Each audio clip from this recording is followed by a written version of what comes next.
Hello everybody. So today I will talk about calculus. The topic today is about first derivative on integration. So now I will show you how to answer. We have about the function in here.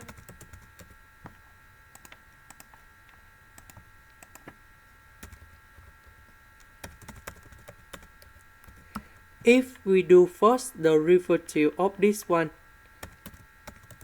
we will do about first derivative of b, and later that the value of b will change the value of t, so you got about f of b minus, we do first derivative of a, and the value of a will change for t, and you got about f of a.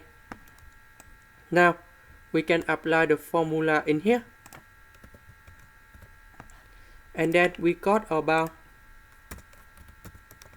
we do first derivative of 2s squared plus 1, and the value of this one will change for t,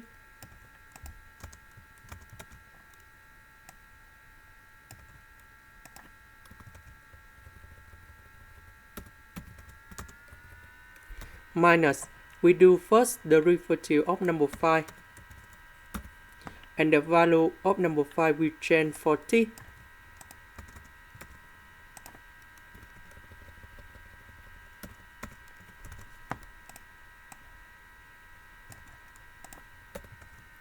first derivative of s squared, you got about 2s, number 1 you got about 0, so you got about 4s. This one you got about 0 because this is about the constant. And now if we simplify, we just write this one. And this is the final answer. This is the end. Thank you for watching.